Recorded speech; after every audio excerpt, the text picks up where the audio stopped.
Bonjour à nouveau à tout le monde. Hi everyone. Bonjour. Hello.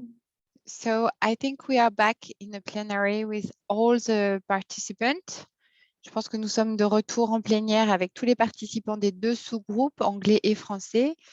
J'ai l'impression que les échanges ont à nouveau été très riches et assez complémentaires de ceux d'hier. I think that the discussion was very rich and complementary to what has been discussed yesterday, so that's very useful. And now we'll have a short break, and we'll come back at 2:30, between 2:30 and 2:40. For the discussion with the panelists of AFD, Biofin and CBD Secretariat. Donc là, nous allons faire une petite pause et préparer la restitution. Mais avant tout, il y a une restitution entre nous. Et normalement, ça devait être Monsieur Mélessé qui devait le faire pour le groupe anglophone, me semble-t-il. Mais il a dû partir, donc ça va être Ali qui va la faire. Et je crois que pour le groupe francophone, c'est Madame Elundou qui a accepté de faire cette restitution et je l'en remercie. So before we go to the break, there will be a restitution of the discussion among us before presenting our views to our panelists. And I would like to thank Mrs. Elundou for the restitution. And Ali will take the floor for the English group because Mr. Melese from Ethiopia had to go. So women first, I will give the floor to Miss Elundou. Donc, Madame Elundou, je vous en prie, je vais vous laisser prendre la parole pour faire la restitution des éléments qui ont été débattus et présentés dans le groupe francophone et de ce qui s'est dit notamment hier et puis complété aujourd'hui. Olivier, je te laisse aussi peut-être accompagner Madame Elundou en fonction de ce que vous avez décidé. Merci Pauline. Le groupe 1, j'ai été mandatée pour faire le compte-rendu des discussions du groupe 1. Donc, nous devions discuter sur comment intégrer la biodiversité dans la gestion des secteurs et pouvoir identifier des actions qui peuvent être menées. Donc, nous avons d'abord commencé par un constat, c'est-à-dire qu'il fallait déjà qu'on essaie de voir quelle est la situation. Donc, dans ces constats, nous avons constaté qu'il faut un accompagnement des différents acteurs. Pourquoi? Parce que nous avons constaté qu'il existe beaucoup d'exploitations forestières qui sont certifiées, mais d'autres doivent encore s'y mettre. Donc, le processus de certification n'est pas encore entamé par tous les opérateurs du secteur forestier. Donc, ça, c'est un constat. Nous avons constaté également qu'il existe quand même des cas de bonnes pratiques qui intègrent la gestion participative. Il a été cité le cas du projet BSB Yamoussa du GIZ au Cameroun qui s'est engagé à gérer durablement 2 aires protégées, une au nord du Cameroun et l'autre au Tchad. Donc, dans le cadre de ce projet, on fait le zonage des sites cibles avec la participation effective des populations riveraines. Tout ceci est fait pour obtenir leur adhésion à la conservation et que ceux-ci puissent servir de premiers protecteurs des sites à conserver. Il est constaté que quand les idées viennent d'eux, cela se passe mieux.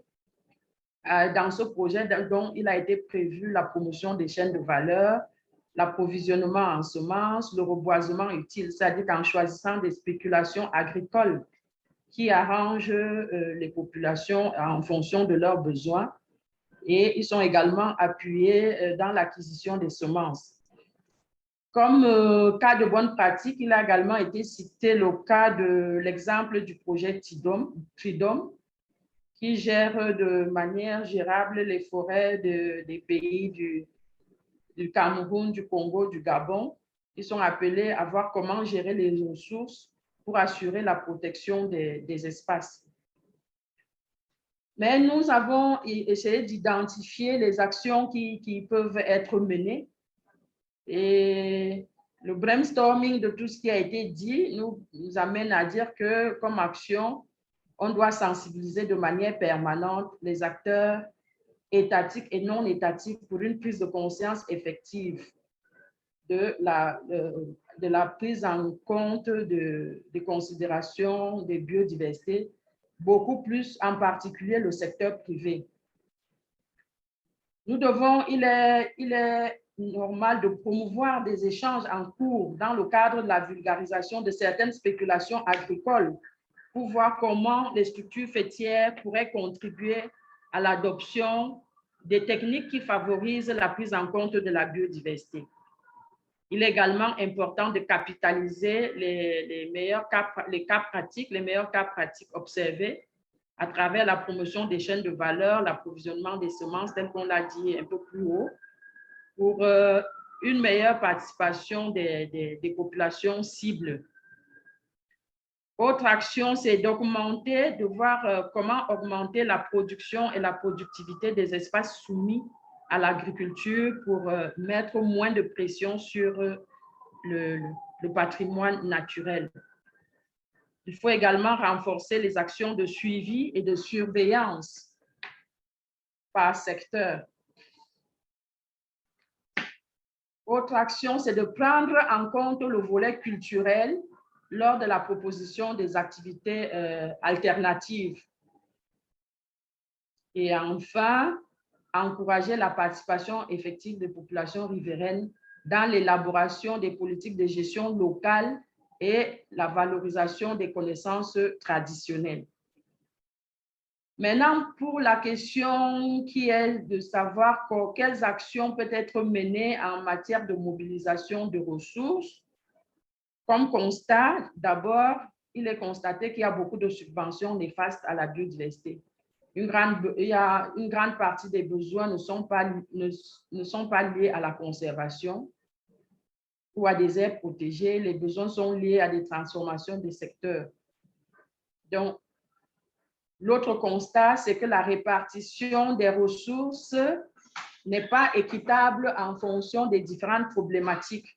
Nous voyons une orientation beaucoup plus sur les aires protégées déjà classées, la restauration des paysages, toujours autour des aires protégées. Et alors que le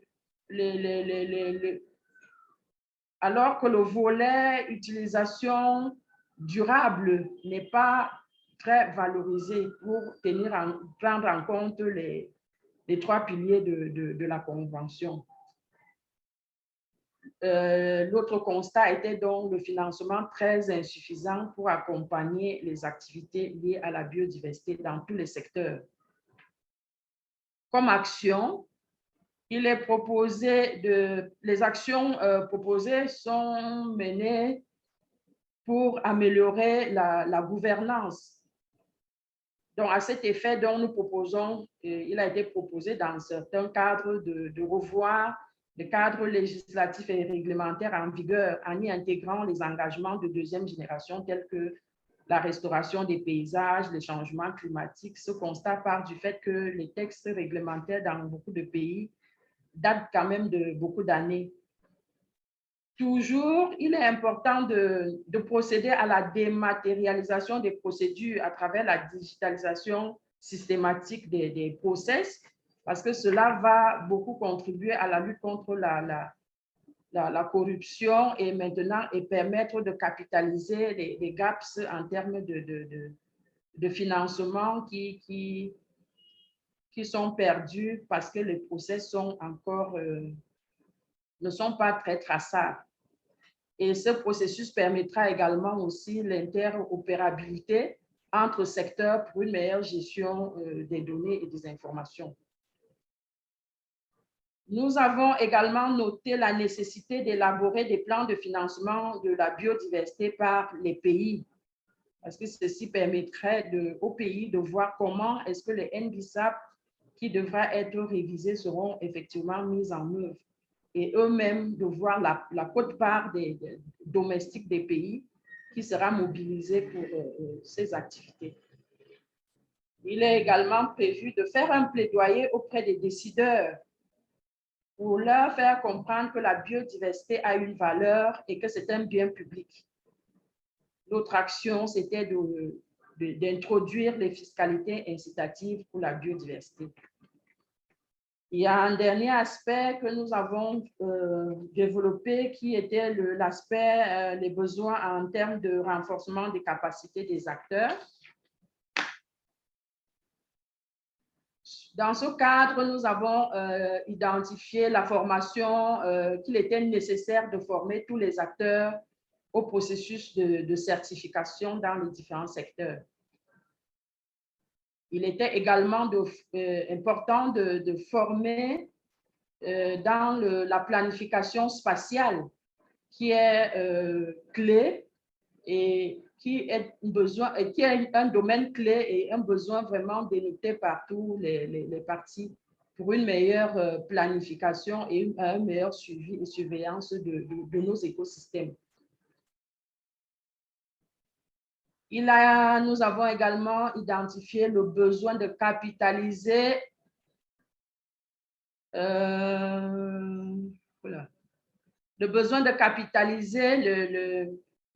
tous les efforts de certification qui sont faits.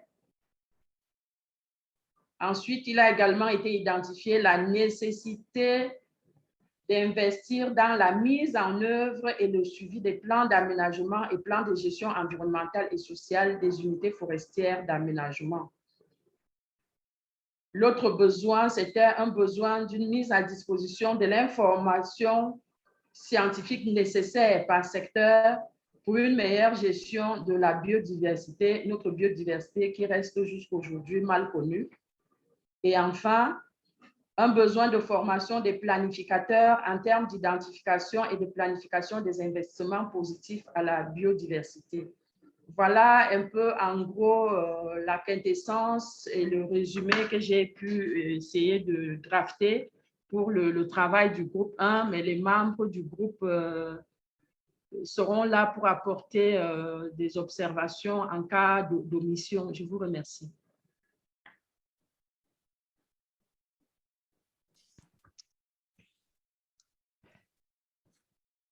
Oui, je vous remercie, madame. Excuse-moi, Pauline, je t'ai interrompu. Non, je t'en prie, vas-y. Non, je voulais remercier madame Elondo pour cette synthèse que je pense est très exhaustive, qui rapporte tous les points. Juste quelques points qui ont été discutés aujourd'hui dans la foulée, qui, en fait, les points par rapport à l'intégration, le besoin d'accompagner les entreprises aussi pour qu'elles puissent changer les pratiques a été évoqué, ce qui est un point important, complémentaire à ce qui a été évoqué. En matière d'opérationnel, donc tout ce qui était par rapport à les SPAN-B, donc comment en fait mettre des mécanismes de financement de ces SPAN-B, de la mise en œuvre de ces SPAN-B. Il y a eu aussi la question également que je trouve intéressante qui a été abordée par rapport que je pense que Mme Elondo a évoqué, qui est revenue aujourd'hui sur la valeur de bien sensibiliser les acteurs, pas seulement les acteurs privés, mais les acteurs économiques également, sur la valeur de la biodiversité, et donc pour pouvoir capitaliser sur cette valeur. Et finalement, un point, je pense, qui est aussi venu, qui a été complémentaire à ce qui a été discuté hier, c'est vraiment de trouver des instruments innovants hors du sphère de la conservation et la protection de la biodiversité, comme des instruments économiques, comme la taxation ou l'imposition de frais pour certaines activités, telles que, par exemple, des activités qui pourraient générer des fonds. Donc ça a été aussi évoqué comme étant des possibilités pour justement favoriser l'intégration et la mobilisation des ressources. Voilà, Pauline. Juste pour compléter ce qui a été dit et rajouter des points de discussion dans le groupe de cet après-midi qui ont été, comme tu l'as noté, très riches. Merci Olivier et merci Madame Elundou pour votre restitution vraiment fidèle et synthétique de ces nombreux échanges. Je vais tout de suite céder la parole à Ali et puis ensuite on fera une très courte pause puisque nos panélistes sont déjà dans la salle d'attente. Merci Pauline. I will switch to English, given that I'm giving the main points of discussion of the English-speaking group, and would like to also thank Mr. Meles from Ethiopia, Professor Meles, because he was supposed to be the rapporteur of this session, but unfortunately he was called on some urgent business. Very quickly and very briefly, there were 5 key clusters of discussions that were identified in our very, very rich and interesting exchanges. So the first of it, of course, was the importance of awareness raising and access to information on biodiversity. Almost every single country that intervened discussed that there is a lack of awareness and knowledge, especially from government officials, and that there is further need to develop resources and knowledge to produce key data on biodiversity and ecosystems, and that there are some good examples like having national assessments on biodiversity that can help identify biodiversity drivers, how to involve local communities, that is going to help for the changing of behavior. And basically, to speak more concretely, needs to have more sector-specific and the country-specific studies that understand the local culture and the local environment. So the generation of data is key, and that goes beyond the global reports that are fueling the context of the post-2020 Global Biodiversity Framework. So the second main topic that was discussed is the issue of limitation of resources and biodiversity budget when it comes to mainstreaming.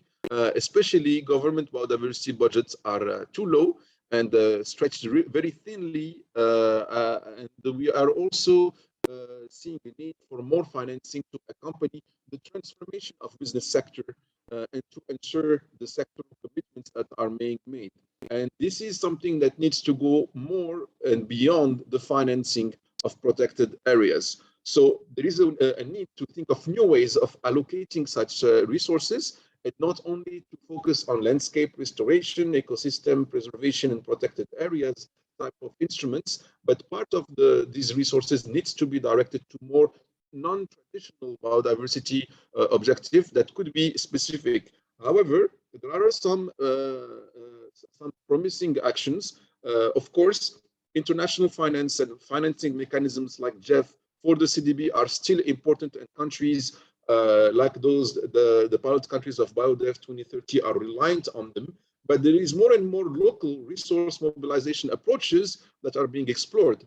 And we've seen some very interesting examples, like in Ethiopia, where we have the creation of specific funds, voluntary contracts for land management, and direct contributions to biodiversity from some key private sector actors like tourism industry, breweries, water bottling companies. Some of them are even committing a percentage of their sales towards biodiversity conservation. So these are excellent examples that we can learn from, and that show alternative ways of mobilizing resources. So a third topic was the need of more coordination and involvement among stakeholders.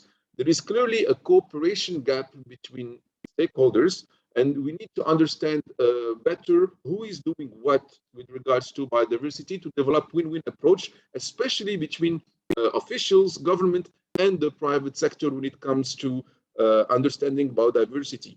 And this comes with the need to better understand the cost of biodiversity loss and the benefits of its preservation, especially the economical benefits. So to that aspect, there is a global understanding that the private sector should not be antagonized in being involved in biodiversity, but encouraged to join national efforts and ensure transfer knowledge. So since some sectors are better organized than others, then they can serve also as leads. And we have seen several examples, and it was even mentioned like in the Congo, where there are already many certified forestry operations.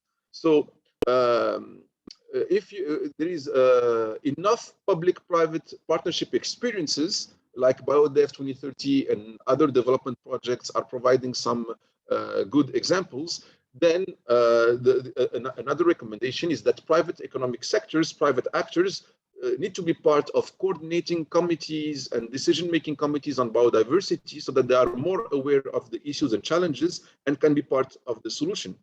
So this leads to a fourth key topic, which is policymaking and the application of pro-biodiversity laws. Of course, in many cases, there is a lack of enforcement of the laws to protect biodiversity, and so policy needs to be more strengthened.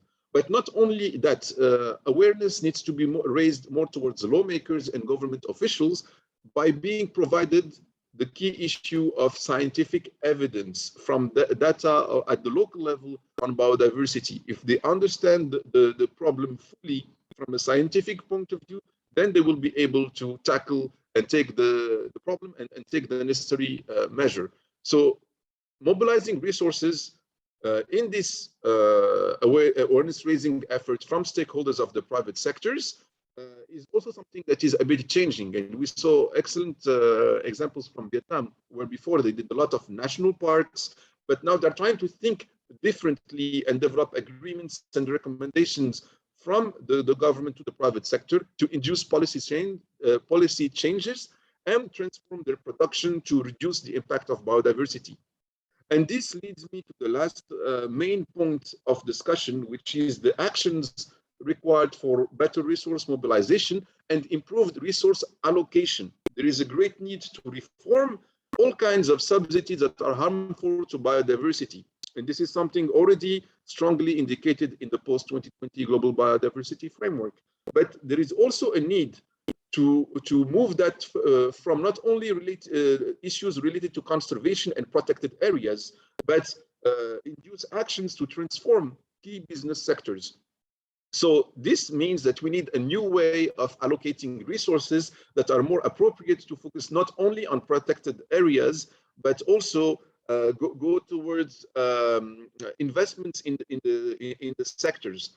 And this type of investments don't pose much issues as such, but the problem is more in the implementation of management plans. So monitoring of such development plans and management plans needs to be done more with better spatial planning and with more key indicators. And for that, financial incentives are important so that the private sector can accelerate in its mainstreaming approach. So to encourage more sustainable practices and use greener technologies, we need to create something that alleviates some loss of revenues, like tax deductions, tax levies, and other financial tools like that.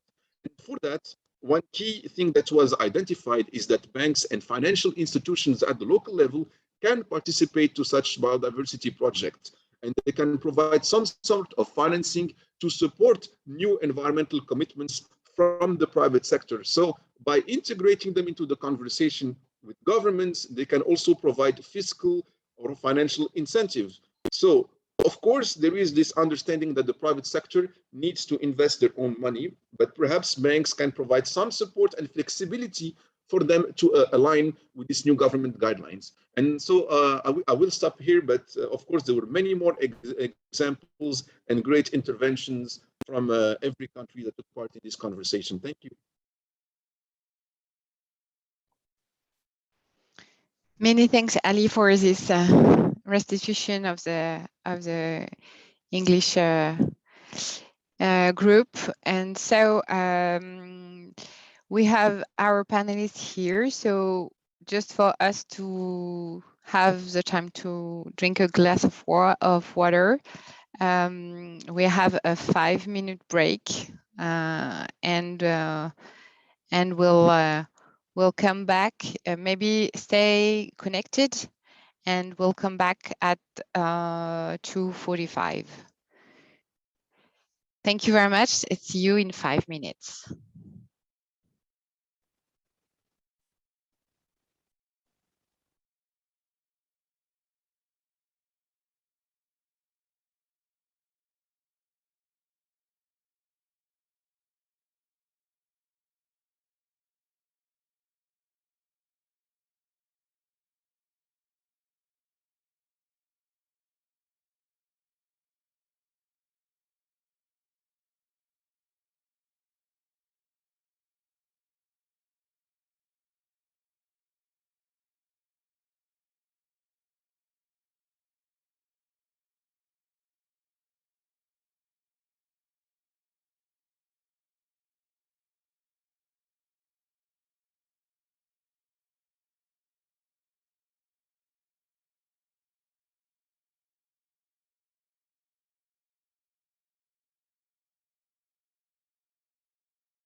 Bonjour à toutes et toutes. Merci d'être à nouveau de retour de la pause.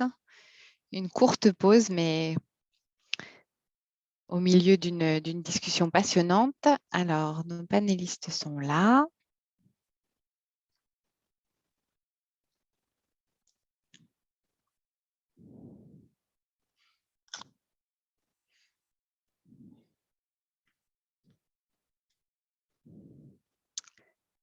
Bonjour à toutes et tous. Bonjour Odile, bonjour Marco.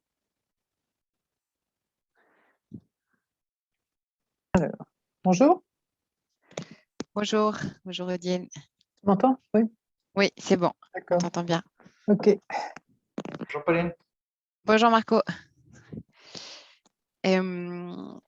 Bien, merci d'être là. Je sais que Oliver Hillel du secrétariat de la CBD est en train de se connecter, donc il va se joindre à nous dans quelques minutes. Je le répète, cette conférence bénéficie d'un interprétariat français-anglais. Donc, vous pouvez choisir avec le bouton Zoom prévu à cet effet, soit d'écouter le français, soit d'écouter l'anglais. I will come back to the interpretation. Do not hesitate to choose the language you prefer, either English or French, with the Zoom button for interpretation. And now we open the floor for the final discussion of this webinar. And I'm going to switch to French just to summarize what was the purpose of this webinar, and then to give the floor to Colonel Matillo for the restitution, and then to our panelists, Odile Conchou, Marco Allo, and Oliver Hillel for discussion. Donc, le but de ce webinaire était de faire le point avec tous les représentants des pays BioDev 2030 qui travaillent à l'élaboration d'engagements sectoriels volontaires en faveur de la biodiversité, pour essayer de dégager une vision commune et des idées forces communes sur comment ces engagements sectoriels peuvent contribuer à la fois aux négociations pour le cadre post-2020 qui sont en cours, et notamment avec la perspective de la réunion à Nairobi en juin de l'Open-Ended Working Group. Et puis, comment est-ce que ces réflexions peuvent contribuer à la fois aux questions de mainstreaming de la biodiversité, à interpeller les entreprises sur comment changer leurs pratiques, mais aussi plus globalement à la mobilisation de ressources en faveur de la biodiversité avec l'association de tous les acteurs. Et donc, voilà, des engagements concrets et un travail multi-acteurs est en cours dans vos pays. Et l'idée de ce webinaire, c'était voilà, que vous partagiez vos visions entre tous les pays pour construire une vision commune apportée dans l'enceinte des négociations et si possible même au-delà pour finalement des changements transformatifs ambitieux pour la mise en œuvre du cadre, mais même au-delà de la mise en œuvre de ce cadre. Donc, il y a eu des échanges assez riches hier dans un premier temps en sous-groupe. Donc, nous avions 2 sous-groupes pour faciliter les échanges, un en français, un en anglais. Il y a eu des échanges assez riches lors de la session d'hier, et puis les échanges ont été complétés lors d'une session qui vient de se terminer et pour laquelle nous avons eu une restitution à l'instant. Et donc, Madame Elundou du Cameroun a fait la restitution pour le groupe francophone, et puis Ali Benrian, en lieu et place de Monsieur Mélessé d'Éthiopie, a fait la restitution pour le groupe anglophone. Et fort de ces 2 contributions, une restitution globale a été préparée. Et donc, c'est le colonel Matillo du Bénin qui va prendre la parole pour faire cette restitution globale de tous les enjeux qui ont émergé dans ces deux groupes de travail. Et ensuite, on laissera la parole à Madame Odile Conchou de l'AFD et à Monsieur Marc Arlot ainsi qu'à Monsieur Oliver Hillel pour ouvrir les discussions et le champ de réflexion autour de ces sujets. Donc, Monsieur Matillo, je vous cède la parole.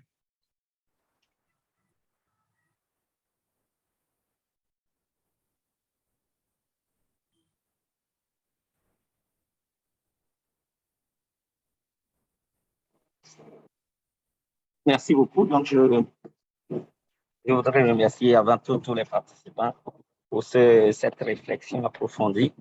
Et je remercie aussi les organisateurs qui nous ont amenés dans ce champ donc de réflexion sur un sujet qui nous intéresse tous parce que les résultats montrent qu'en fait, que nous avons besoin de telles réflexions, de réfléchir davantage sur la mobilisation des ressources, de réfléchir un peu en profondeur sur le code social, l'accompagnement que nous attendons des acteurs.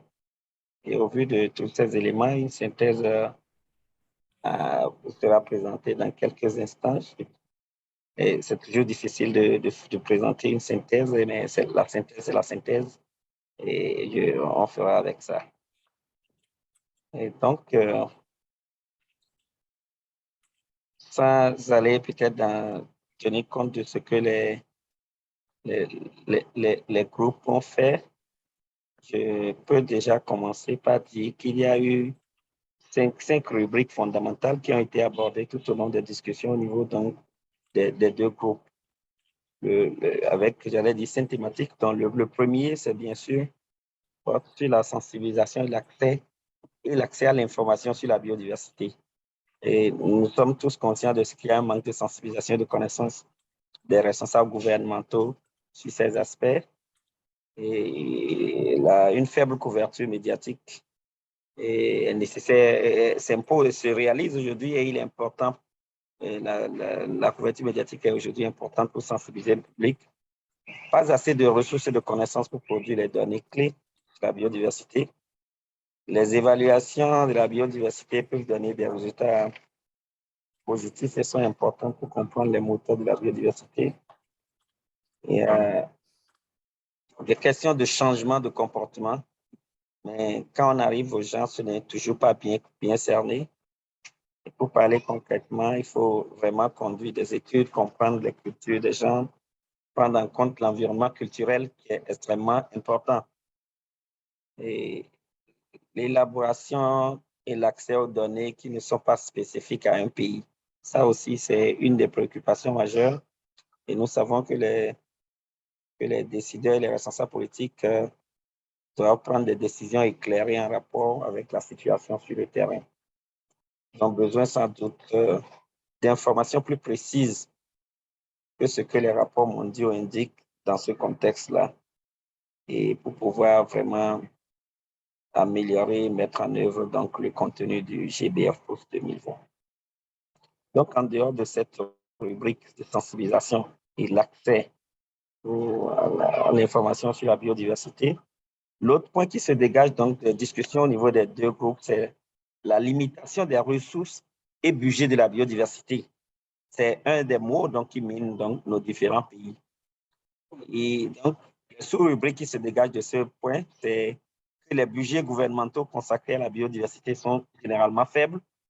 Les budgets alloués à l'environnement et au développement durable sont également divisés et mis à rude épreuve la plupart du temps, ce qui laisse très peu de moyens pour les actions en faveur de la biodiversité. Ensuite, les besoins de financement pour accompagner la transformation des secteurs d'activité, le mainstreaming, comme on le dit, et pour garantir les engagements sectoriels, reste vraiment d'actualité. Donc, plus que pour financer les zones protégées. Il est nécessaire aussi de réfléchir à une nouvelle manière d'allouer les ressources. Ça fait partie des points qui ont été dégagés parce qu'il n'est plus approprié de se concentrer seulement sur les zones protégées ou les zones d'intérêt de la biodiversité, mais la restaurer dans toute son envergure et pas seulement directement vers des actions de conservation, comme on l'a dit. L'autre sujet qu'on peut évoquer comme sous-point dans cette rubrique, c'est que les projets internationaux de financement et de développement, comme les mécanismes de financement de la CDB, restent importants, mais de plus en plus d'approches de mobilisation des ressources au niveau local sont explorées. Et plusieurs pays sont conscients de ce que les mobilisations internes donc de ressources constituent un enjeu. Alors, l'autre point qui a été fortement discuté, c'est la coordination et la participation des parties prenantes. Il existe un déficit de coopération entre les différentes parties prenantes dans nos pays qui interviennent dans le secteur de la biodiversité. Et il faut une approche gagnant-gagnant entre les fonctionnaires du public et le secteur privé. Ça aussi, c'est un enjeu important lorsque nous voulons vraiment assurer la préservation de la biodiversité et inverser les tendances. Il est nécessaire aussi de mieux comprendre le coût de la perte de la biodiversité et les avantages de sa préservation.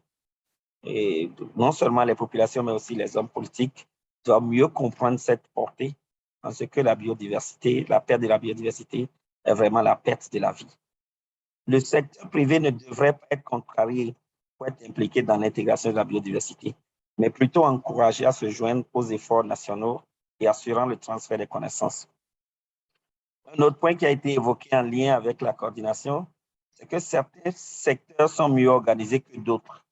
On a vu le cas du Cameroun, où l'exploitation forestière est bien organisée, bien financée, la réglementation aussi bien structurée. Comment répliquer ces exemples positifs dans d'autres secteurs, dans d'autres pays? Telle est la préoccupation. Et il est nécessaire de prendre en compte l'aspect social de l'impact sur la biodiversité, en plus des questions de conservation. Là aussi, c'est un point important qui a été évoqué pendant les discussions.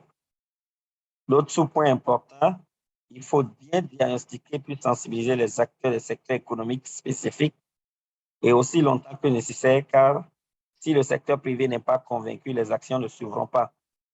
L'implication donc du secteur privé nécessite une grande compréhension de leur part, de sorte qu'il soit au cœur donc de la restauration de la biodiversité. Bien qu'il soit du secteur économique, il faut qu'il s'identifie, se retrouve et qu'il s'engage par des actions concrètes. Alors, s'il n'a pas assez d'expérience de partenariat public-privé, et aujourd'hui, c'est la réalité du terrain, mais BioDev et d'autres projets de développement donc, ont commencé par donner le bon exemple que nous voyons. Et dans nos pays, c'est ce que je voudrais dire quand l'Internet m'avait lâché, BioDev fait une très bonne expérience dans ce secteur et le résultat fera parler de lui parce que là, le secteur privé va se trouver prendre conscience des enjeux de la biodiversité et sera même capable parfois de financer. Donc, les secteurs économiques privés doivent faire partie des comités de coordination sur la biodiversité afin qu'ils s'identifient et qu'ils contribuent donc à l'inverser la tendance de la perte de la biodiversité. L'autre point important, c'est l'élaboration des politiques et application des lois en faveur de la biodiversité. L'application des lois qui protègent la biodiversité dans nos pays est de plus en plus insuffisante, d'où la nécessité de renforcer les politiques, mais uniquement de manière informée. Les législateurs et les responsables gouvernementaux doivent recevoir des preuves scientifiques à partir de données sur la biodiversité au niveau local, afin de comprendre pleinement le problème et de prendre les mesures nécessaires. Il est aussi dans cette rubrique de politique qu'il est important d'évoquer qu'il est nécessaire de disposer des moyens de financement clairs pour mettre en œuvre les NBSAP, les SPANB comme nous on les appelle en francophone, avec des plans d'action pour assurer l'intégration de la biodiversité. Les activités de BioDev ont montré que le secteur privé est intéressé à contribuer, même financièrement, à la conservation de la biodiversité. Mais cela doit être bien encadré d'un point de vue politique, comme on le voit dans certains pays. La mobilisation des ressources doit permettre de sensibiliser les parties prenantes du secteur privé. Dans certains pays qui avaient auparavant créé de nombreux parcs nationaux, ils pensent désormais différemment et tentent de convaincre le gouvernement de soutenir la sensibilisation afin de poursuivre l'intégration de la biodiversité. Le dernier point qui ressort aussi des discussions qui ont été menées, c'est les actions pour la mobilisation des ressources et une meilleure allocation des ressources. Il est absolument nécessaire de réformer les subventions qui nuisent à la biodiversité, comme indiqué dans le cadre mondial sur la biodiversité post-2020. Cependant, une grande partie des besoins n'est pas uniquement liée à la conservation et aux zones protégées. Les besoins sont liés à des actions visant à transformer les secteurs d'activité. Il est également nécessaire de réfléchir à une nouvelle manière d'allouer les ressources. Ça aussi, c'est extrêmement important et ça a été évoqué par plusieurs pays. au lieu de donner l'enjeu d'accorder un intérêt particulier aux ressources, aux aires protégées, il faut peut-être diversifier le plus que possible et même diriger les financements vers des objectifs non traditionnels. Les investissements dans les secteurs ne posent pas de problème en tant que tel. Le problème est la mise en œuvre des plans d'aménagement. Le suivi des plans de développement doit être assuré. L'aménagement de l'espace est également essentiel si nous voulons vraiment atteindre nos objectifs. Les incitations financières sont importantes pour le secteur privé en ce qui concerne l'intégration. Il est donc nécessaire de s'assurer que les pratiques plus durables et l'utilisation des technologies peu vertes n'entraînent pas d'importantes pertes de revenus. Et là aussi, et l'avant-dernier point, le dernier point, je voudrais dire, les banques et les institutions financières doivent participer au projet de biodiversité. Non seulement donc le secteur privé, mais aussi les banques et les institutions doivent pouvoir s'impliquer afin de s'assurer qu'elles peuvent fournir des financements pour soutenir les nouveaux engagements environnementaux du secteur privé. Peut-être le gouvernement sera-t-il également en mesure de fournir des incitations fiscales ou financières, des motivations particulières, etc. Bien sûr, le secteur privé devra investir son propre argent, mais les banques pourront peut-être lui apporter un certain soutien et une certaine souplesse afin qu'il s'aligne sur les nouvelles directives gouvernementales. Voilà le contenu donc des différentes discussions qui ont eu lieu entre les deux groupes et qui peut constituer le référent donc de cette discussion sur l'intégration et la mobilisation des ressources pour la biodiversité. Je vous remercie. Merci beaucoup, colonel Mathilot, de cette synthèse qui n'était pas un exercice facile puisque c'était une synthèse à chaud d'un travail qui a eu lieu hier et puis tout à l'heure dans deux groupes différents. Donc, merci pour cette restitution. Donc, nous allons ouvrir la discussion. Et avant d'ouvrir complètement la discussion, j'aimerais donner la parole à chacun de nos panélistes pour qu'ils puissent nous témoigner aussi des questions qui, pour eux, sont encore clés pour obtenir un accord ambitieux et mobiliser suffisamment de ressources et certaines perspectives, certaines pistes de solutions qu'ils souhaitent mettre au débat aujourd'hui. Donc, je vais donner la parole en premier à Madame Odile Conchou de l'AFD.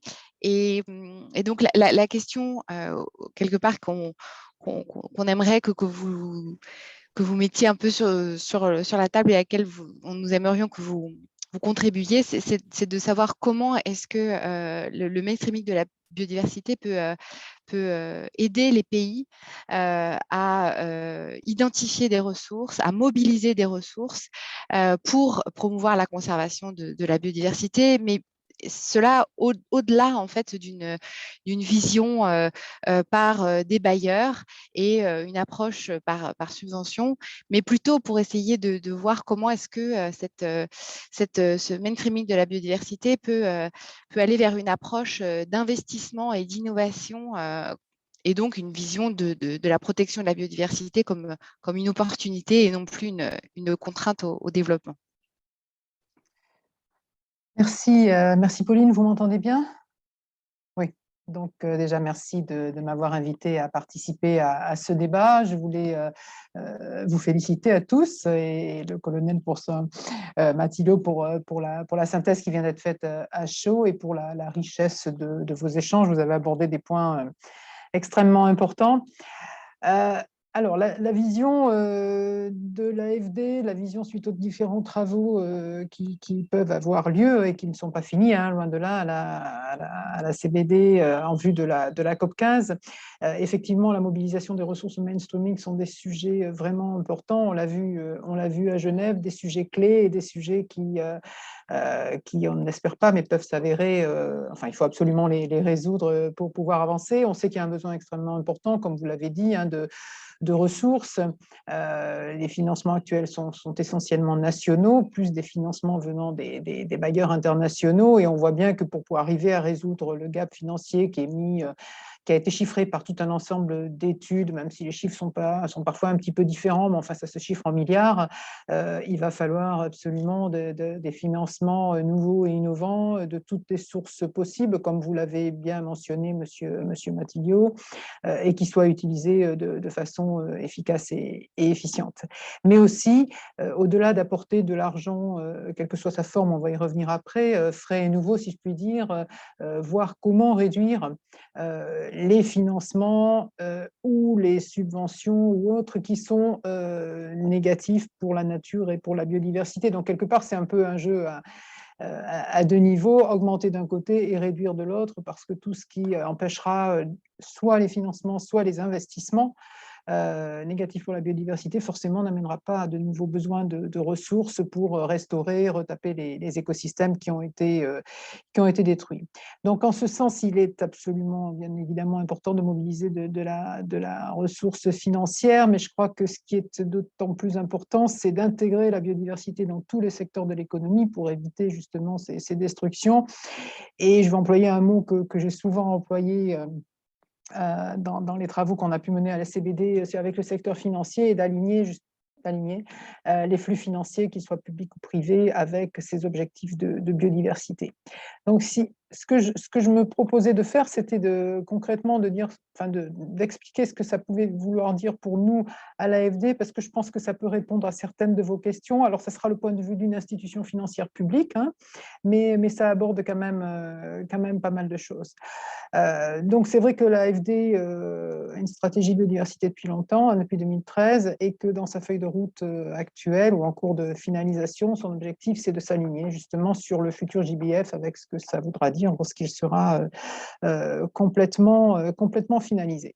Mais pour une institution financière comme celle-là, donc publique, hein, bien sûr, de l'État français, qui alloue actuellement à peu près 600 millions d'euros sur la biodiversité, la première chose, c'est d'accompagner le développement de politiques publiques et de stratégies biodiversité. Et quand j'entends ce que vous disiez, monsieur Matilliot, effectivement, proposer le groupe AFD, c'est l'AFD, mais c'est aussi Expertise France, hein, avec de l'assistance technique et autres, proposer de l'appui, de l'assistance technique pour aider à développer des politiques, des stratégies, voire des réglementations, peut être, au travers des politiques qui sont financées, peut être, enfin des appuis politiques qui sont financés, peut être quelque chose qui répond, qui pourrait répondre à la demande. Ce que nous faisons aussi, et ça va aussi dans le sens de ce que je disais tout à l'heure, à savoir réduire les investissements qui peuvent amener à destruction ou à dégradation de biodiversité, c'est de gérer les risques et les impacts des projets qui sont financés par nos investissements. Et pour cela, nous mettons en œuvre toute une démarche environnementale et sociale de ces projets, donc de gestion de ces risques et impacts négatifs. Et ça veut dire le faire nous-mêmes et le faire ou le faire faire à nos clients également, que ce soit des entreprises, que ce soit des institutions financières, des gouvernements et autres. Donc, on est dans une première logique, comment réduire les besoins, comment réduire déjà les aspects négatifs et comment réduire à plus long terme les besoins en matière de financement pour restaurer et retaper. Donc ça, c'est quelque chose d'important. Je crois que ça se fait au niveau des projets, ça se fait au niveau du portefeuille, mais peu importe. La deuxième étape, bien évidemment, la troisième, ce qu'on attend beaucoup des banques, c'est de financer des projets, de financer des nouveaux projets. On est passé dans la vision, et ça rejoint un petit peu ce que disait Pauline, on le voit beaucoup chez les bailleurs de fonds, d'une vision qui était de financer les aires protégées via de la subvention, à une vision qui est maintenant de financer, certes, de continuer à financer des aires protégées par subvention ou par prêt, de plus en plus, mais également d'accompagner les clients pour intégrer, donc se poser les questions et intégrer de plus en plus la biodiversité dans le design et dans la définition des projets. On veut lutter contre l'érosion, on veut lutter contre les inondations, on peut bétonner, faire des digues, on peut aussi commencer à penser à des solutions qui sont plus vertes, avec des restaurations de mangroves, avec des replantations de forêts, etc. Donc, avec des réimplantations ou d'espaces de zones humides qui vont jouer le rôle d'éponge et autres. Donc, concrètement, il existe tout un ensemble de solutions il y a des moyens là aussi d'aider, d'accompagner pour répondre aux questions qui sont posées par les États ou les collectivités locales ou les entreprises que nous finançons en disant ben oui, il y a les solutions plus grises, mais il y a aussi les solutions vertes. Petit à petit, allons-y et mettons des financements là-dedans, en prêt ou en subvention, mais de plus en plus en prêt, comme on le disait tout à l'heure.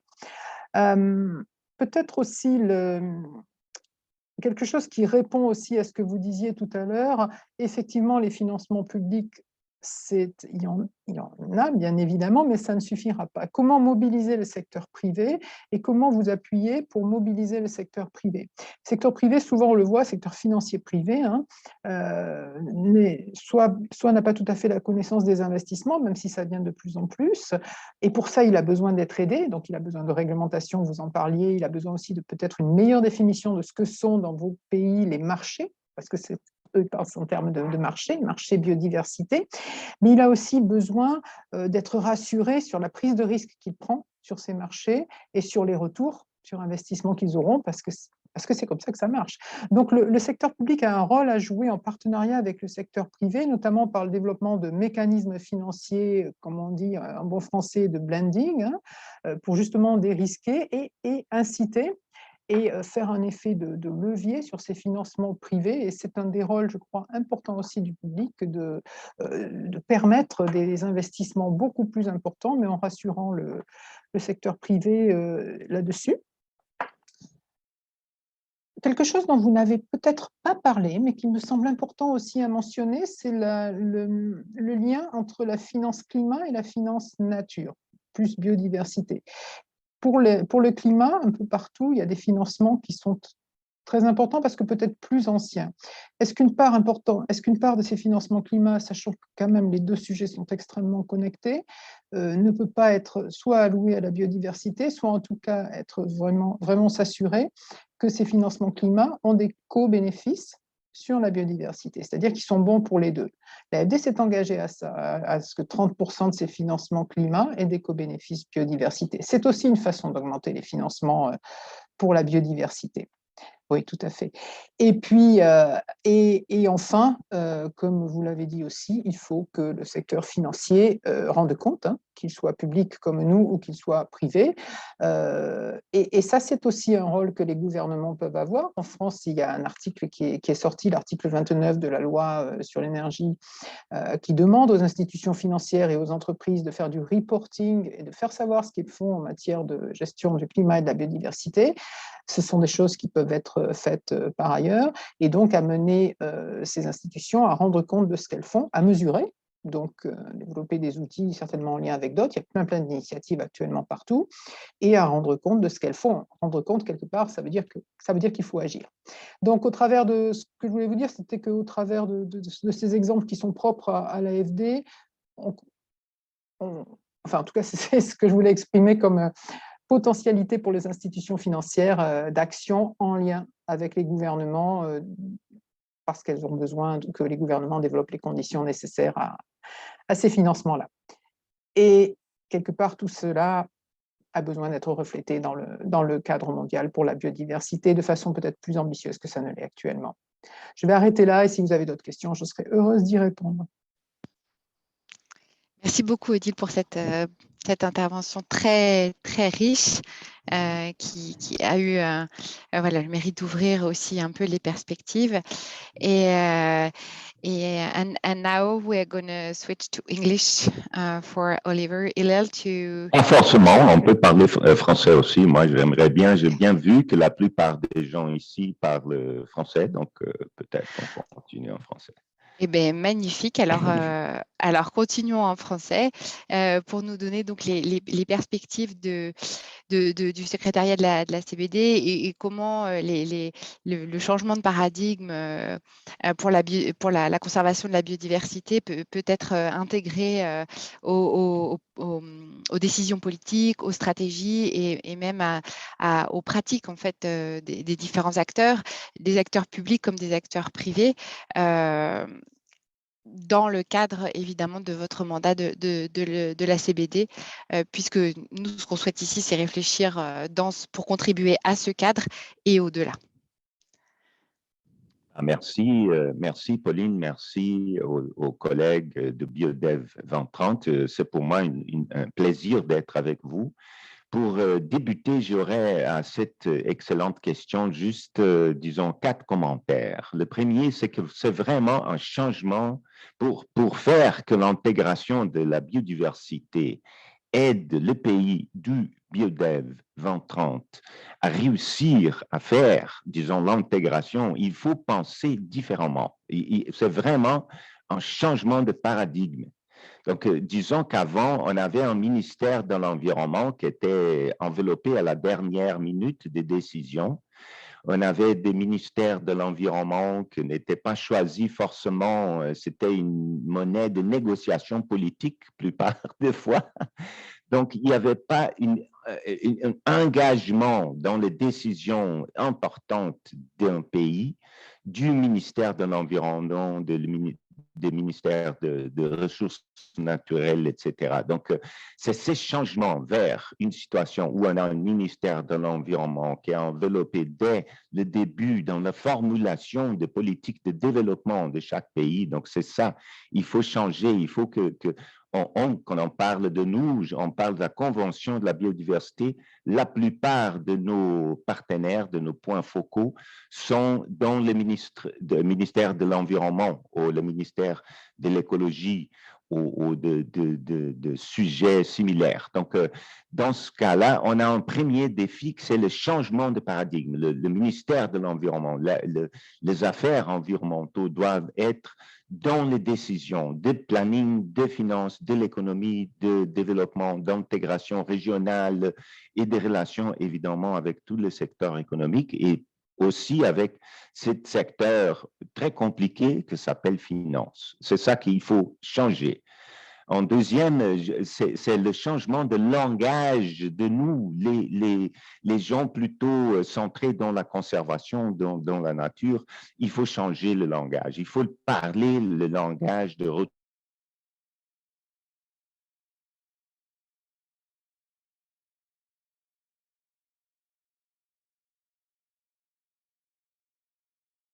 spirituel et les autres de la biodiversité, mais il faut absolument parler l'économique, parler les conséquences. Évidemment, nous demande un changement de la façon de leadership. Donc, par exemple, il y a quelques pays dans BioDev 2030 qui ont déjà pris l'avant en formulé des propositions à la Banque mondiale, au Fonds mondial pour l'environnement, aux bailleurs en général, de propositions intégrées. Agriculture, tourisme, la pêche, avec la biodiversité, avec la minerie, avec l'infrastructure, l'énergie et tous les autres secteurs. Il faut l'innovation, les finances. Donc, c'est ça que c'est important. Le changement de leadership. Et finalement, je pense que pour ça, il faut changer notre capacité. Et je pense que c'est dans ce dernier domaine de passer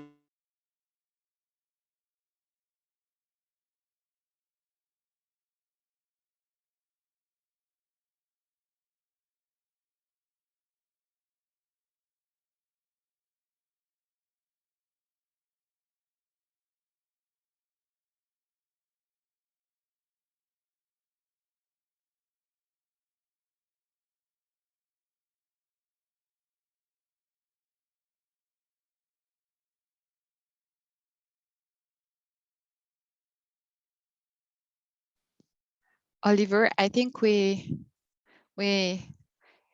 lost you. Oliver, je crois que votre connexion n'est pas forcément la meilleure. Peut-être pouvez-vous couper votre caméra. Ah, j'ai l'impression que Oliver a été déconnecté. Bien, en attendant qu'Oliver se reconnecte, c'est malheureux, il a été coupé en pleine dans son intervention. je propose de passer la parole à Marco pour nous faire la présentation de l'initiative Biofin et d'illustrer avec des cas concrets si possible. Mais bon, c'est vrai qu'on avait un temps d'échange assez contraint. Mais voilà, de présenter rapidement l'initiative Biofin et de montrer comment est-ce que cette initiative peut contribuer à trouver en fait des changements de politique, des ajustements institutionnels au système financier pour mobiliser des ressources existantes en faveur de la biodiversité. Donc, Marco, je vous cède la parole. Merci, Pauline. Je peux partager l'écran, c'est ça? Ou je dois d'abord devenir co-host? Normalement, alors, toc. Voilà. Non, c'est bon. Normalement, c'est ouais, parfait. Très bien. D'abord, merci beaucoup, Pauline, Odile, Olivier et le colonel pour avoir cadré les discussions. Je pense que la plupart des sujets importants ont été couverts. Donc, j'espère que cette présentation va aussi aider à répondre à certaines de ces questions. Donc, je vais présenter l'initiative pour la finance de la biodiversité, qui est un programme du PNUD. Donc, d'abord, un petit historique. Le programme a commencé en 2012, après qu'il y ait eu ces calculs des besoins financiers pour atteindre les objectifs de biodiversité mondiaux, qui étaient à l'époque 150 à 450 milliards et qui aujourd'hui ont été revus à la hausse. Mais donc, la question était, très bien, on a ces montants, maintenant, comment on va pouvoir les financer? Et donc, le but était de développer une méthodologie pour faire des plans de financement pour la biodiversité.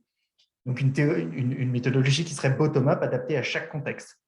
Donc, on a commencé avec 8 pays, et petit à petit, le programme a grossi. Et aujourd'hui, on est arrivé à 40 pays qui mettent en place cette méthodologie pour développer des plans de financement pour la biodiversité et qui aussi mettent en place les solutions financières qui sont identifiées dans ces plans de financement. Donc, d'abord, une petite explication de où on est. Donc, ici, ce sont les pays que l'on couvre. La différence de couleur, c'est juste la différence de date à laquelle les pays ont commencé à mettre en place le projet. Donc, c'est juste pour montrer qu'on couvre tous les continents. Et donc là, le but, c'est de rentrer un peu dans le vif du sujet. Donc, je vais commencer par la méthodologie Biofin, qui est le petit graphe à gauche, et qui est donc ce que chaque pays de Biofin met en place pour développer des plans de financement de la biodiversité. On commence par des analyses des politiques et des institutions. Ici, le but, c'est vraiment de comprendre quels sont les facteurs principaux qui affectent la finance de la biodiversité, quels sont les secteurs principaux, quelles sont les institutions, les régulations, mais aussi quels sont les mécanismes de financement qui existent dans le pays et qui influencent la finance pour la biodiversité. Pour cela, nous avons développé un catalogue avec 160 solutions financières. Donc, on peut aller à travers ce catalogue et identifier les solutions financières qui existent déjà dans le pays. Et il est extrêmement important de faire ce premier travail pour comprendre ce qui est dans le pays et que l'on peut améliorer. Souvent, cela va coûter moins cher et aura un plus gros impact. Et on va voir après quelques exemples avec cela. Mais donc, cette première compréhension du paysage financier est absolument cruciale. Et aussi, on regarde quelles sont les subventions néfastes pour la biodiversité, parce que comme vous l'avez souligné, bon, parfois, c'est presque impossible de supprimer des subventions néfastes. Par contre, on peut les rendre plus vertes.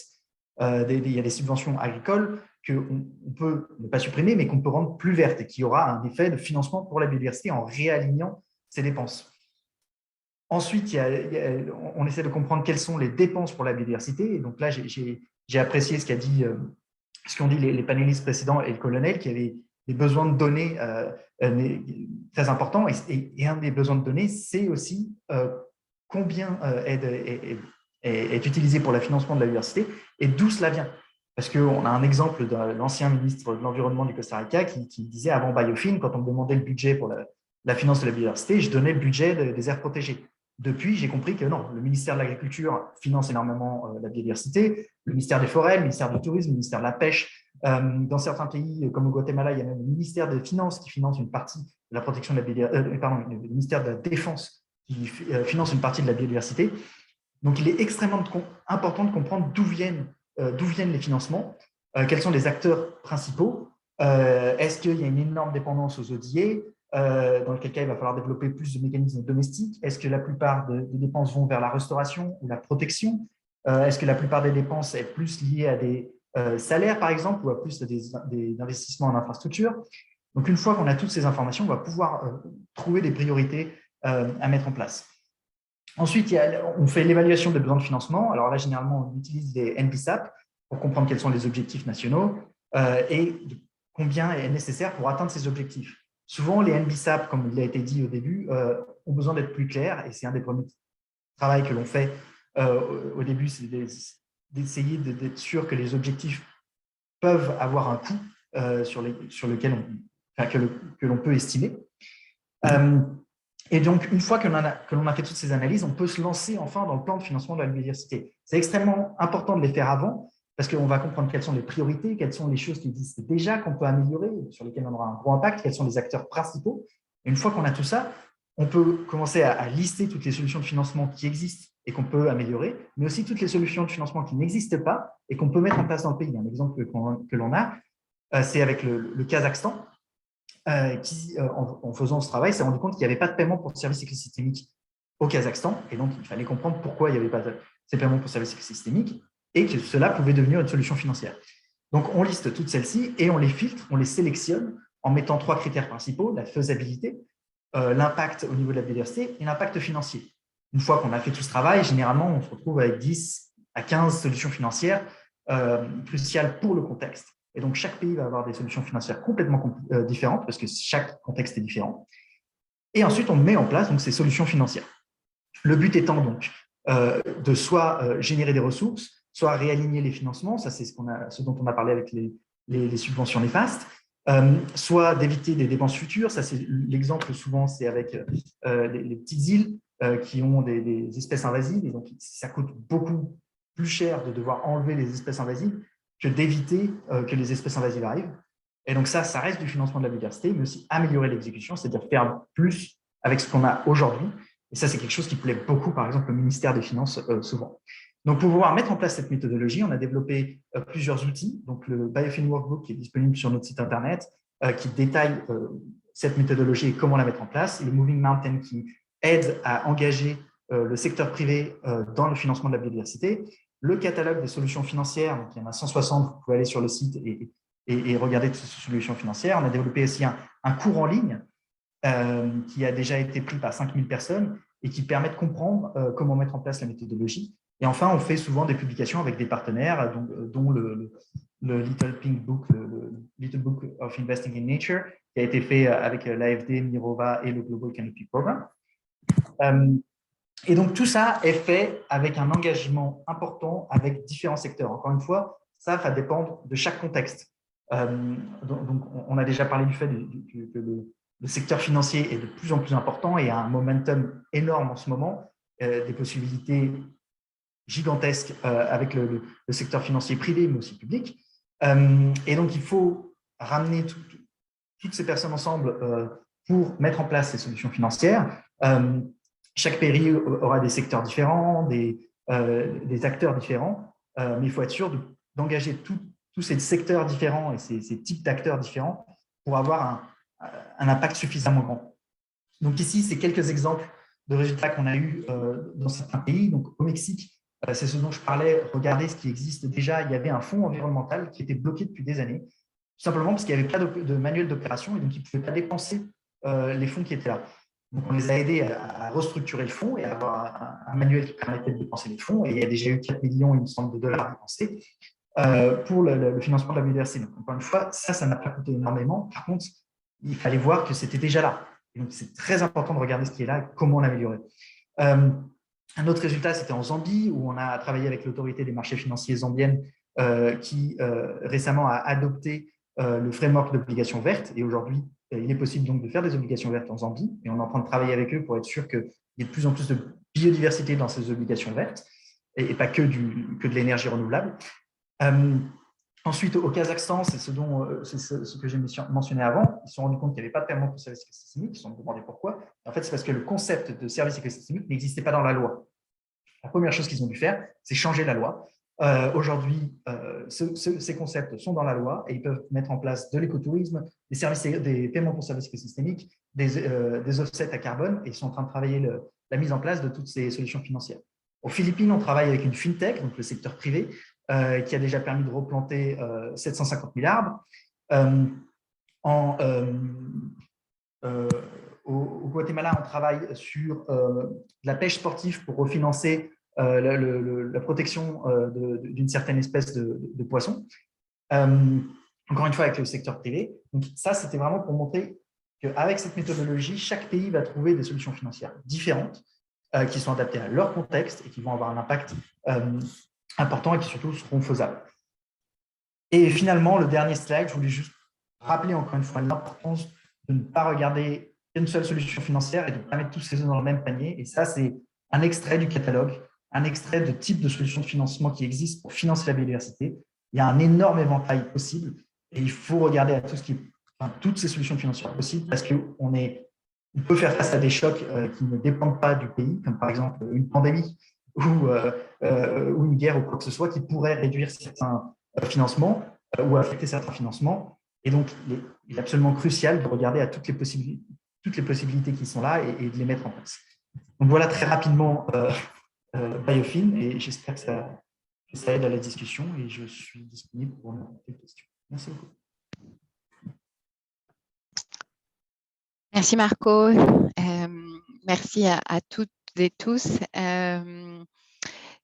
Donc, Oliver Hillel nous a à nouveau rejoint. Je ne sais pas s'il y avait un dernier mot que vous vouliez nous transmettre ou sinon, il nous reste un tout petit peu moins d'une demi-heure. Et donc, la salle est ouverte pour les questions et les précisions. Voilà, sur les différents sujets qu'on a évoqués depuis hier. Alors, je vois, n'hésitez pas à lever la main. Je vois la main de Didier Babin. Je vois le commentaire du colonel Mathilot. Très bien. Didier, je te donne la parole pour la première question. Oui, c'était pour lancer la discussion. Voilà, donc j'avais plusieurs questions ou suggestions à Marco Arlo. Ma première question, c'était Biofin a effectivement été un processus très important dans les dernières années pour essayer de faciliter la mise en œuvre des objectifs d'Aichi. Mais l'accord qui arrive demande bien plus que simplement un investissement des pays, des parties, et demande à travers un certain nombre de ces cibles à d'autres types d'acteurs d'intervenir, notamment les entreprises, et c'est ce qui nous intéresse notamment à travers le projet BioDev, les secteurs d'activité et aussi les collectivités territoriales, par exemple.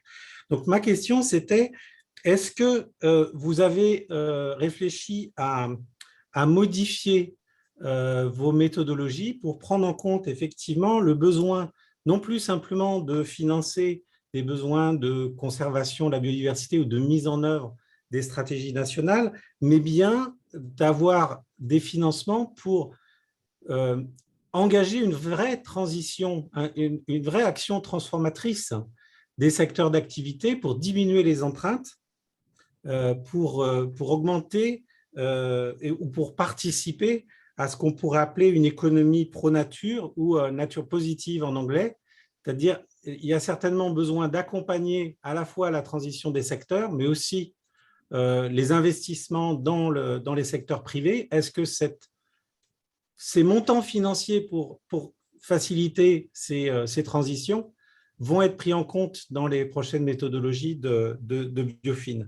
Et l'autre question qui est plus courte, c'est est-ce que vous faites la distinction, est-ce que vous prenez en compte les gains privés qui sont acquis, j'allais dire, par la destruction de la biodiversité et puis les coûts collectifs que ça engendre? Faire cette distinction entre d'un côté des bénéfices privés pour certains qui détruisent le capital naturel, la biodiversité, et les coûts collectifs que ça engendre donc pour la société en fait. Super, merci. Pauline, je réponds tout de suite ou tu veux faire un tour avant? Peut-être répondre parce que là, je ne vois pas d'autres mains. Super, merci beaucoup pour cette question, Didier. Alors, en fait, j'ai présenté un peu rapidement pour la méthodologie, mais on prend déjà en compte dans une partie le secteur privé. Le problème, c'est, comme je suis sûr, ça a été découvert par BioDev et c'est aussi là où on veut améliorer nos synergies entre Biofin et BioDev, c'est que pour les données, pour le secteur privé, c'est beaucoup plus compliqué.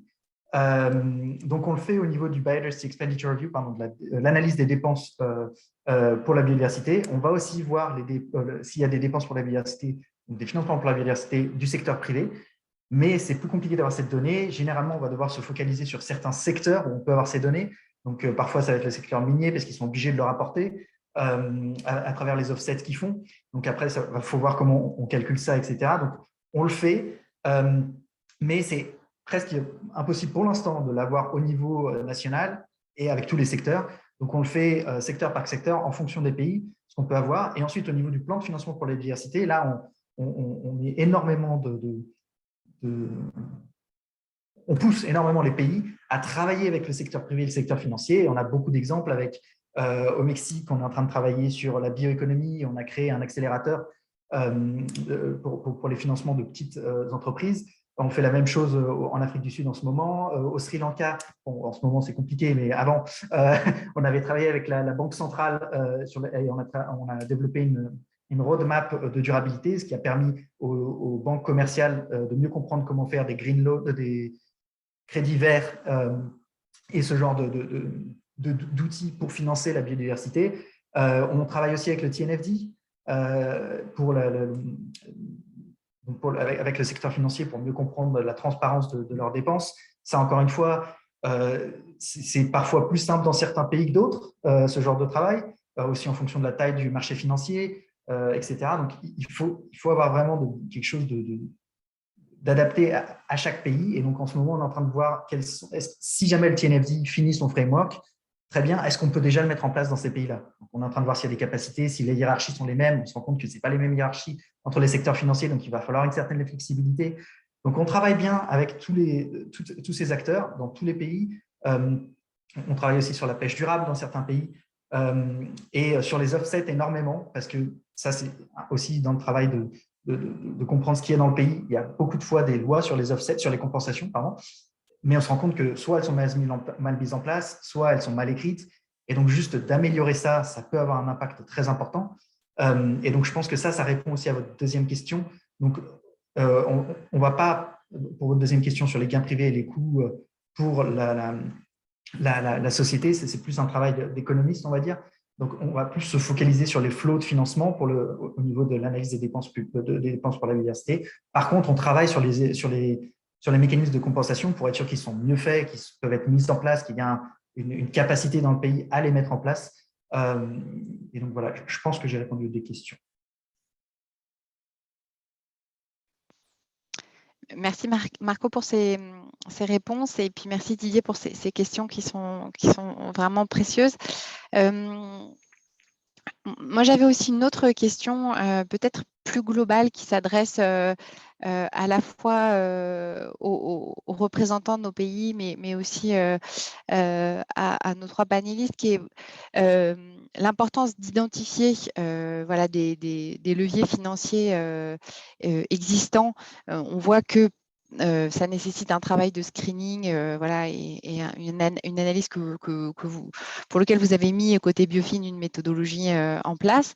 Mais je voulais savoir aussi si, dans le cadre de certaines initiatives dans vos pays, vous aviez vous-même la possibilité d'identifier ce type, parce que on imagine bien que des subventions néfastes, par exemple, des pratiques qui impactent, il y a des choses qui sont quand même connues et que parfois, certes, le fait, par exemple, pour le Mexique, d'identifier un fonds qui n'était pas mobilisé, c'était nécessaire d'avoir votre intervention, mais j'imagine que dans pas mal de nos pays d'intervention, côté Biodev, il y a certaines pratiques qui sont impactantes et qui sont déjà connues et que peut-être il y a des leviers existants pour infléchir en fait la direction de ces pratiques.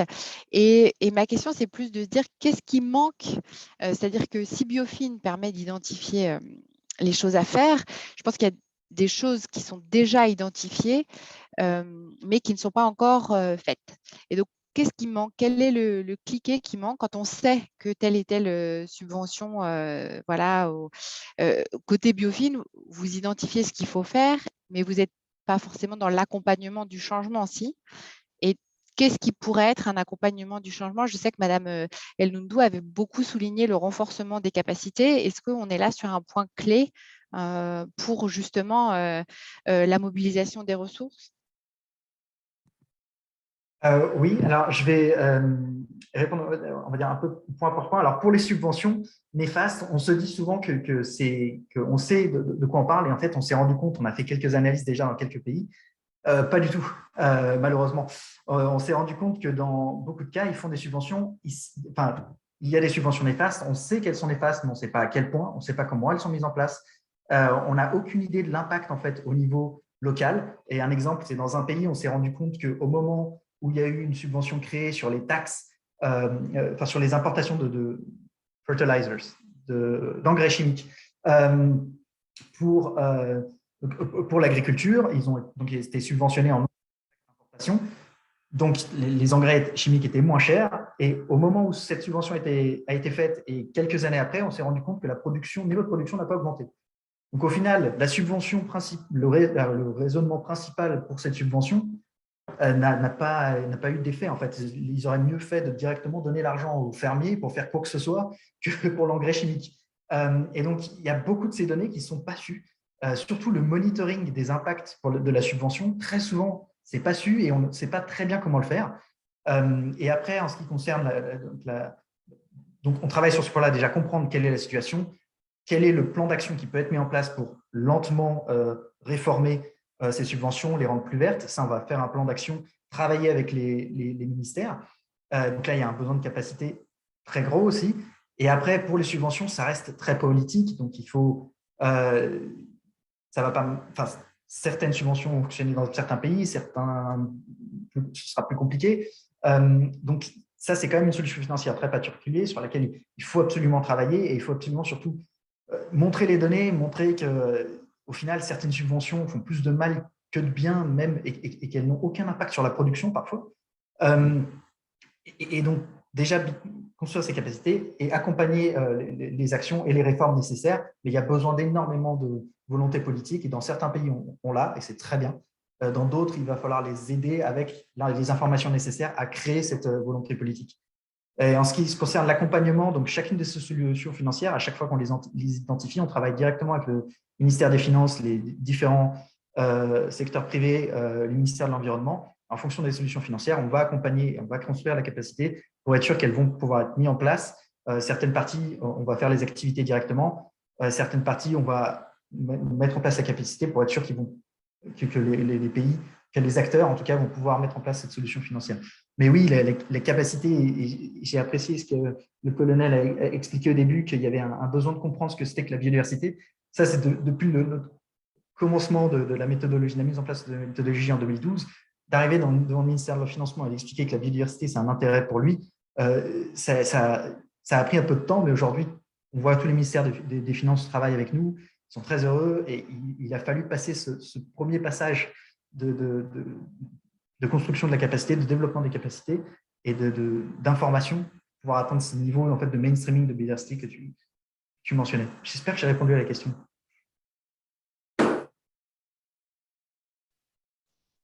Oui, tout à fait, pour le côté Biofin et l'accompagnement. Et moi, j'aurais aussi aimé peut-être la réaction de M. Ganga ou Mme Elundou ou M.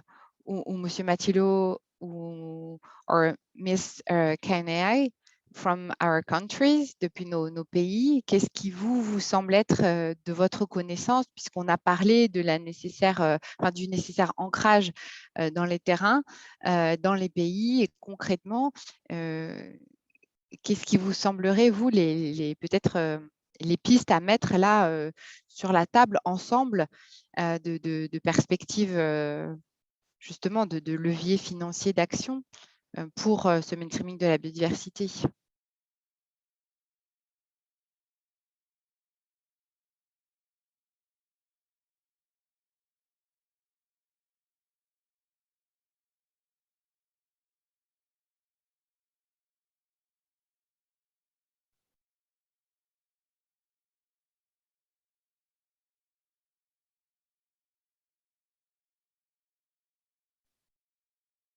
Je vois que vous avez ouvert votre micro, Madame Elundou, mais nous ne vous entendons pas.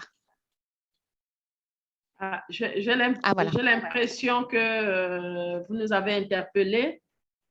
Oui, en fait, c'était pour savoir comment est-ce que vous, avec le travail qui a été fait dans le cadre de Biodev, vous pouvez commencer peut-être à dresser des pistes qui pourraient correspondre un peu à une analyse comme un préalable à Biofin, c'est-à-dire la mise en place des plateformes sectorielles, la mise en place de ces plateformes de dialogue multi-acteurs, l'identification des secteurs prioritaires. Quelque part, c'est comme si c'était un préalable voilà, à une identification là des leviers financiers que pourrait mobiliser Biofin. Et comment est-ce que finalement tous ces outils ensemble peuvent concourir à une vision commune justement de ce mainstreaming et des propositions concrètes ancrées dans vos terrains, puisqu'on entend bien que c'est ça en fait le point qui va vraiment faire le passage à l'action, c'est d'avoir des identifications concrètes. Et donc c'était savoir comment vous, dans vos pays, et donc par exemple au Cameroun, vous avez d'ores et déjà des pistes peut-être sur lesquelles faire des propositions. Ok, merci Pauline pour ces clarifications. Effectivement, le travail qui a été fait dans le cadre de Biodev est vraiment une base de réflexion pour les étapes futures dans le cadre de l'élaboration de plans de financement. Et je pense que lors de nos discussions dans les groupes de travail, nous avons dit que les problèmes que les pays ont, c'est même déjà pouvoir identifier les financements que nous appelons financements positifs à la biodiversité. Donc ça, ce sera un travail de fond. Nous avons identifié déjà les secteurs prioritaires.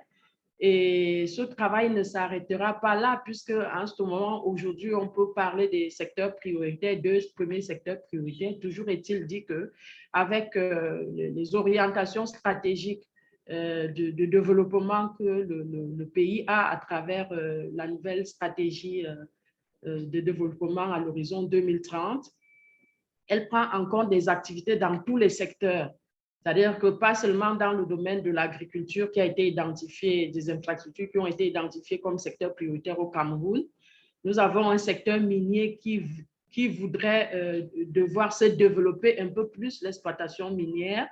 Bon, donc ça veut dire que nous devons essayer de voir comment dans l'avenir l'orientation des financements devra être faite. Je pense que le processus sera effectivement de permettre aux pays, c'est-à-dire qu'au-delà de cette connaissance macroscopique, si je peux ainsi le dire, des informations générales, des degrés d'impact sur la biodiversité, d'aller en profondeur, analyser effectivement les financements, parce que Marco l'a si bien dit, il y a des financements qui existent dans plusieurs secteurs, comme dans le secteur de l'agriculture, mais que nous n'arrivons pas déjà d'abord à capitaliser. Il faut déjà faire ce diagnostic de base-là pour voir qu'est-ce qui est fait, comment c'est fait, et maintenant voir dans la manière que c'est fait, où est-ce qu'on devrait mettre l'accent.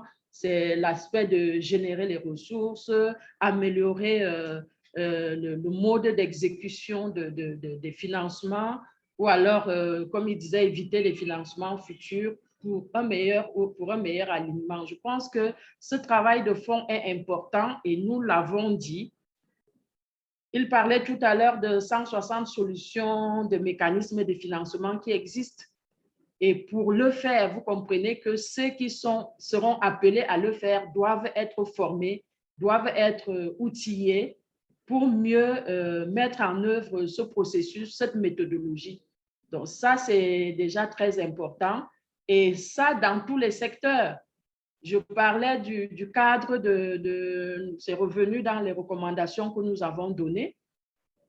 Qu'au niveau du Cameroun, par exemple, nous avons ce que nous appelons au niveau de chaque département ministériel, ce qu'ils appellent des cadres de dépenses à moyen et long terme. C'est exactement à ce niveau qu'on fait la planification des investissements à moyen et à long terme dans chaque département ministériel. Il serait important que ceux qui agissent dans ces cadres-là, au niveau des départements ministériels, sachent déjà qu'est-ce qui peut être considéré comme investissement positif à la biodiversité et comment essayer de réorienter. Donc, il y a un travail, le Cameroun, nous avons vraiment besoin, et ça, je pense que même lors des dernières assises, c'était la principale sollicitation, c'est de dire que les pays ont besoin de cet accompagnement de Biofin pour une meilleure élaboration des plans de financement de la biodiversité dans les pays.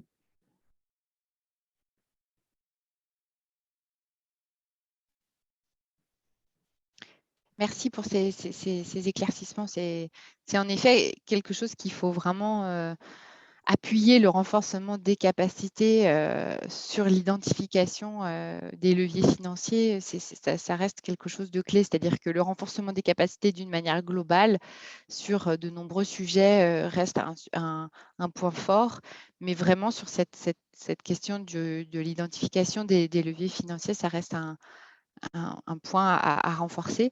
Odile, je vois que tu as rallumé ta caméra. Est-ce que tu voulais faire une remarque?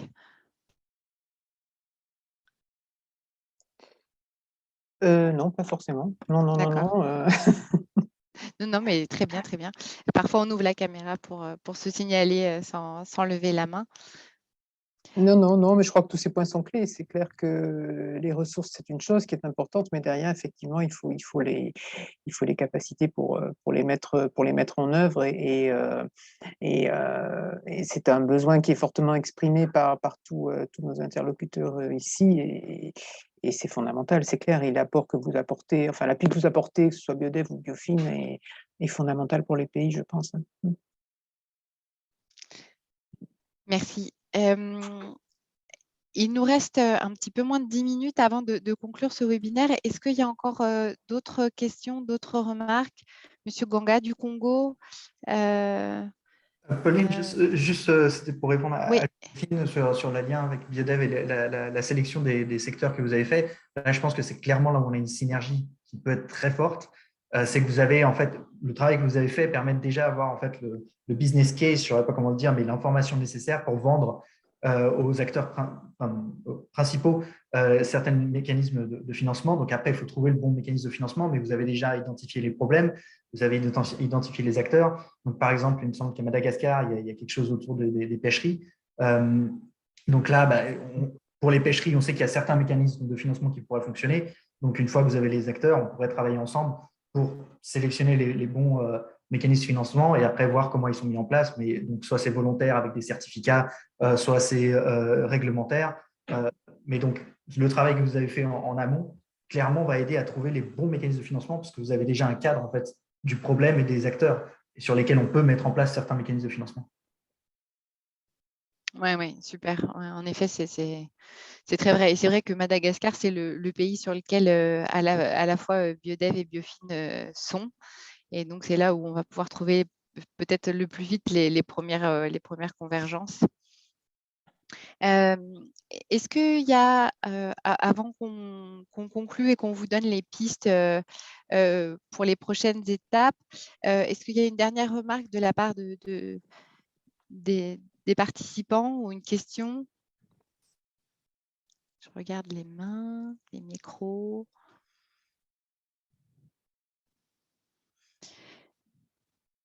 Non, je ne vois personne demander la parole. Bien, je ne sais pas si tu veux que je réponde à Augustin qui avait écrit une question dans le chat. Ah oui, si, vas-y, ouais, sur comment accéder. Ouais. Donc, c'était comment accéder à Biofin. Donc, on dépend du budget de donneurs. Donc, en fonction de combien on a des donneurs et des liens, on peut financer de plus en plus de mise en place dans certains pays. Mais la première étape, pour nous, quoi qu'il arrive, c'est de recevoir un intérêt officiel de la part du point focal du CBD du pays. Une fois qu'on a cet intérêt officiel, on peut le mettre dans la liste des pays d'attente pour Biofin et le donner à nos donneurs pour voir si quelqu'un est intéressé pour financer la mise en place de Biofin dans ce pays-là. Mais en tout cas, la première étape, quoi qu'il arrive, c'est de nous envoyer un intérêt officiel de la part du point focal CBD du pays.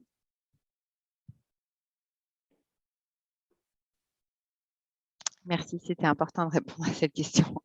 Je vois qu'entre-temps, Antonin a levé la main. Je te laisse Ouais, prendre merci la Pauline. parole. Toute petite réflexion que je souhaitais partager, je l'ai partagée pour partie déjà dans un des groupes parallèles tout à l'heure, mais faire un plaidoyer pour la fiscalité comportementale. Je sais qu'on a beaucoup parlé là de besoins de financement et la fiscalité de rendement peut générer des recettes pour un État ou une entreprise qui pourront être réinvestis là où il y a des besoins, mais j'insiste sur l'opportunité, le champ d'investigation, le champ opérationnel qu'il y a autour de la fiscalité comportementale. Se rappeler qu'en l'absence de différenciation de fiscalité entre des pratiques qui détruisent la biodiversité et des pratiques plus vertueuses, même en l'absence de subventions explicites qui apparaîtraient dans les comptes de l'État, bah, c'est une subvention cachée en fait, le fait qu'il n'y ait pas de différence. Et je crois qu'il y a un champ à explorer en y allant progressivement et en différenciant les incitations, la fiscalité sur les revenus, sur les profits, sur les intrants peut-être, et faisant la différence entre des pratiques qu'on souhaite encourager parce qu'on sait qu'elles concourent à préserver la biodiversité et d'autres qu'on souhaite petit à petit éteindre ou désinciter, quoi. Et ça peut se faire à coût budgétaire nul, c'est-à-dire qu'on peut d'un côté augmenter les recettes fiscales sur les pratiques qu'on souhaite défavoriser et de l'autre côté les diminuer sur les pratiques que l'on souhaite au contraire favoriser. Et l'un dans l'autre, une sorte de système de bonus-malus, ça peut se faire à coût budgétaire nul. Donc je pense qu'il y a un champ là à explorer au-delà de la question de combien il faut investir, en essayant d'influencer sur les business models, les pratiques productives très concrètes dans l'agriculture, dans la mine, dans l'exploitation forestière. Essayer de suggérer ça aux autorités dans les pays, voire de travailler ça au niveau international. Je le dis parce qu'on n'a peut-être pas suffisamment évoqué cette opportunité-là ou ce potentiel-là, me semble-t-il. Voilà. Merci beaucoup en tout cas pour tous les échanges super riches. Merci pour cette contribution, Antonin. Bien, suite aux nombreux échanges qui ont eu lieu hier et aujourd'hui, et suite aux présentations et aux contributions et aux éclairages qu'ont donné nos panélistes aujourd'hui, Ali Benrian et Olivier Rukundo, qui depuis le début nous accompagnent pour ce travail, vont reprendre un petit peu les éléments qui avaient été partagés dans le premier rapport de cadrage, et puis vont donner un éclairage avec tous les idées forces, les 5 points forts que le colonel Mathilot a rappelé tout à l'heure, et puis essayer de proposer un argumentaire commun sur cette vision de comment est-ce que les engagements sectoriels pris dans le cadre de Biodev et notamment le travail avec les secteurs peuvent contribuer à mobiliser de la ressource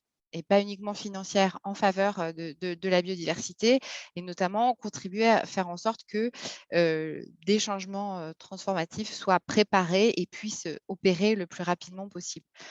La façon dont je vous propose de travailler, c'est qu'on va faire une synthèse des échanges d'aujourd'hui sous forme de compte rendu un petit peu des échanges d'hier et d'aujourd'hui. Et puis, on va vous les partager et on vous demandera de réagir soit en disant que vous êtes OK avec les messages, soit en les amendant si vous le souhaitez. Les points focaux de certains pays qui n'auront pas pu participer, on leur demandera également de donner leur assentiment, leur avis ou leurs remarques sur ces éléments. Et ensuite, on fera un rapport consolidé qu'on pourra vous transmettre avant Nairobi. pour essayer de dégager vraiment des points communs à Biodev, à tous les pays Biodev et à cette démarche finalement d'accompagnement de l'identification des secteurs les plus impactants pour aller vers une prise de conscience, puisqu'on a bien vu que c'est cette question de la prise de conscience qui est clé, et puis pour poser les bases d'un renforcement de capacité, d'identification de leviers financiers et de changements transformatifs, à la fois dans les entreprises, mais aussi au niveau de l'État pour les ministères sectoriels. Donc, voilà, on va reprendre tous ces points et puis vous les transmettre par écrit. N'hésitez pas à réagir, hein, puisque si jamais on a manqué quelques points qui vous paraîtraient cruciaux, n'hésitez pas à amender les documents écrits. Olivier, Ali, est-ce qu'il y a des éléments conclusifs que vous voulez apporter? Non, Pauline, je pense que tu as tout dit pour les prochaines étapes. Juste rajouter aussi que c'est en fait en vue de préparer aussi, bien sûr, les discussions pour Nairobi, pour l'OEG. Et que donc, dans les synthèses qu'on va pouvoir vous donner, on fera du mieux pour l'envoyer avant pour que vous puissiez être prêt à Nairobi. Et on se tient à votre disposition à Nairobi également pour échanger s'il y a des éléments qui restent.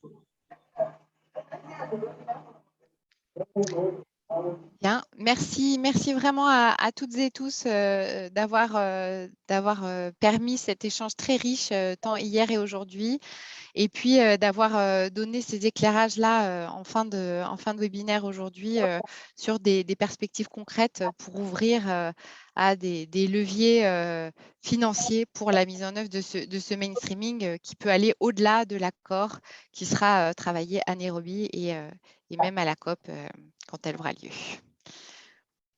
Merci à toutes et tous et puis je vous souhaite une bonne fin de journée. Au revoir à tous. Merci, au revoir. Merci, Bye, au everyone. revoir. Merci, Ouais. au revoir. Au revoir.